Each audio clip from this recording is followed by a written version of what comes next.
Welcome back. Governor Rick Perry renewed his call for federal help with tens of thousands of illegal immigrants caught recently. He toured the Border Patrol facility, turned into a shelter now in the Rio Grande Valley. This is not a Democrat or Republican problem. Our congressmen and our senators need to be working in concert to make sure that the dollars are going to be in place to secure this border. Politicians also toured a military base in San Antonio where 1,200 undocumented children are being held. Senator Ted Cruz, Texas Attorney General and candidate for Governor Greg Abbott, criticizing the president's response to a humanitarian crisis. Also on that tour, Congressman Michael Burgess of Louisville. He joins us live from Washington, D.C. Congressman, would you agree this is not a Republican or a Democratic issue? Because it sure seems like the Republicans are on the attack against the White House. Well, look, you've basically got two problems. One, the children who are here that are in, I was at a processing center yesterday at Lackland Air Force Base, but the bigger question is, what do you do to turn the flow off? And that likely is something that has been precipitated by the presidential policies and as a consequence can be reversed by presidential policies. And boy, that needed to start yesterday as far as I'm concerned. How did this begin? It seems like all of a sudden we looked up and we've got tens of thousands of, many of them children, undocumented illegals coming in from places like Honduras and Nicaragua. How did this suddenly happen?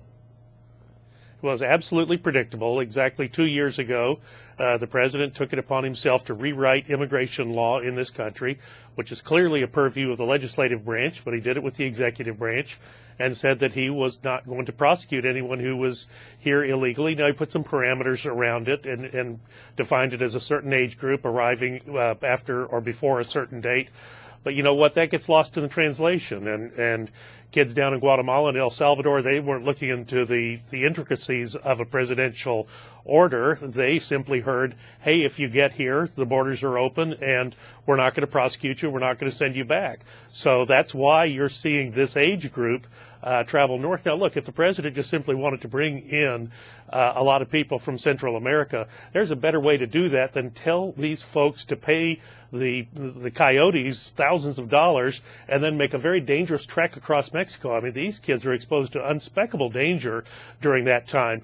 But look, the problem was created by the president. The president can reverse this, number one, with public service announcements. Don't send Vice President Biden down to Guatemala to say, we'll give you more money to help you with a problem. Say, we're going to cut off your money unless you fix this problem.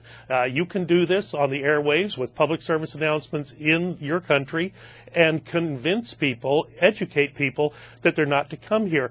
And the reason I know this can happen is because Bill Clinton did it right before his inauguration in 1993. Remember, he had in 1992, he said, yeah, I'll open the doors up to Haitian immigrants. They saw what was fixing to happen with all of the boats being built in Haiti, and the president reversed course and said, I'm going to continue President Bush's policies after I'm inaugurated, and the problem stopped. This is the type of activity it's going to take. What do we do with a 13-year-old who has been dropped on our doorstep from Nicaragua? Do you pack them up and send them back? Do you prosecute them? It sounds like what we're talking about doing is trying to find relatives in the United States and reuniting them. That sounds like a happy ending. Well, yes, except that we're going to be overwhelmed with happy endings. Yeah. So Governor Perry is quite correct. Attorney General Greg Abbott, quite correct. You've got to beef up security on the border.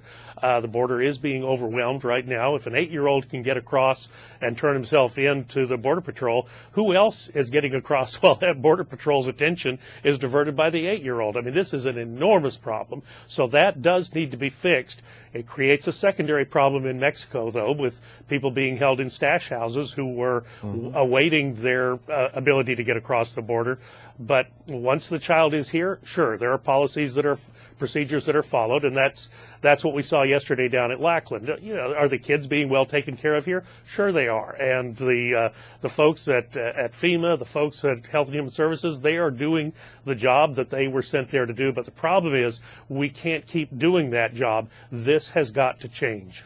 The governor has talked about sending state troopers down, spending in excess of $1 million every week to take care of this problem. But state troopers can't do the job of the Border Patrol.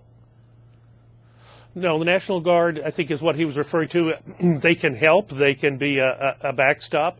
But you're correct. They can't do the primary job of the Border Patrol. But right now, the Border Patrol is overwhelmed, so they do need the help. The fact is that money that Governor Perry is talking about for sending the National Guard to the border, in my opinion, that ought to be reprogrammed from foreign aid that was destined for Guatemala, El Salvador, Honduras, and Mexico, because that is where the problem arises. So cut off the funding to them and just transfer the money over. Yeah, the federal government does that well, stopping spending money. Well, right, and that is the problem. But if you want to get their attention, if you want to make this important to the leaders of those countries, that's what I would do. Right, Congressman Burgess, thanks very much. Thank you.